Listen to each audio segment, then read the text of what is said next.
Kalama jong kari India ya kabala penyang hajrong sun kabadon hapo Barik Point lala Biang sa Shisien bakala Shah Pynjot ne penpei da manore. Kumta kane ka jeng le dusman kala pen ngau khia ya ki ba halor ka jeng Pynjot ka bajuja man la kapor ya kawi ne kida ka ba pen le rany kamtam yengi ki trai jaka ka ba baro ki bru ki la ban yo I ya kum kine kida kishin. Kane kamdei kesen kabaningkong bakalama jong kari India kabala penyang hapo nong ba shlong kalamat ya ka jeng Shah Pynjot ka bakum kane.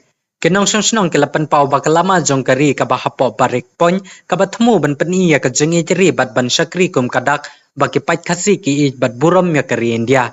Bat la yo I ya kapat ha ka jeng Shah Pynjolor. Kabala penmi ya ka jeng kali kaba khia shapang ka jeng sumar ya ka bat ka jeng burom ki brew ya kitiar bala pendan kam na benta kari.